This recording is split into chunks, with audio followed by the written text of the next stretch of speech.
In this presentation, we will take a look at multiple choice questions related to CVP, cost volume profit analysis, going through the questions and then practicing test taking skills with them. First question, a target income refers to A, income needed to break even, B, income needed to match prior period, C, sales projected, D, income in the prior period, E, income planned for future period. Let's go through this again using the process of elimination.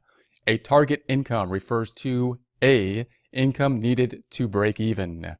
So that might be a target. Let's keep that for now. B, income needed to match the prior period.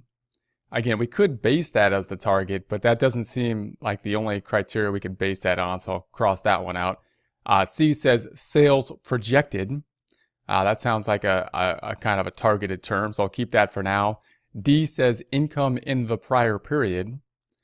Again, it's probably not something in the prior period. If it's a target, we would think it's in the future, and we might base it on the prior. And then E says income planned for future period, and that seems like a target. That seems like a reasonable term. So let's keep it at A, C, and E. Go through it again.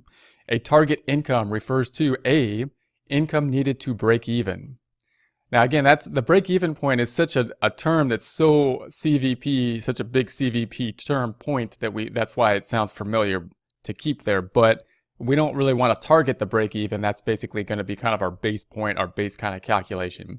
C says sales projected versus E saying income planned for future period. Now note what we're talking about here is really E, the income planned.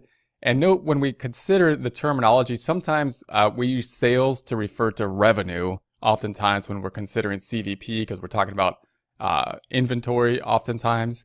And income sometimes is referred, it usually means the same thing as revenue, but sometimes when we talk about CVP analysis, it actually kind of means the bottom line, like net income. So you got to be a little bit careful with the type of terminology. Sales isn't really what we're trying to project here, even though it says target income. We're usually trying to target the net income. We're talking about the bottom line typically before taxes possibly, but not the sales number, not the top line, not the revenue line.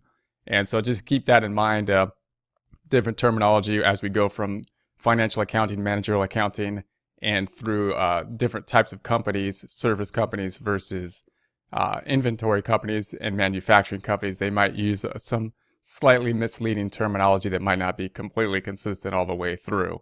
So next question.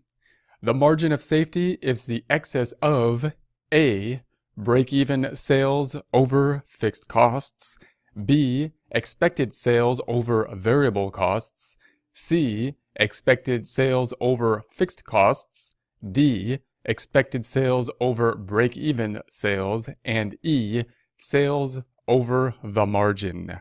Let's go through this again using the process of elimination. The margin of safety is the excess of A, break-even sales over fixed costs. That one doesn't really make sense normally because we typically think of the contribution margin in comparison to the break-even point. So normally that doesn't look like A. B says expected sales over the variable costs. So sales over the variable cost, that sounds kind of reasonable. That's more like how we think of things. So we'll keep that for now. C says expected sales over the fixed costs.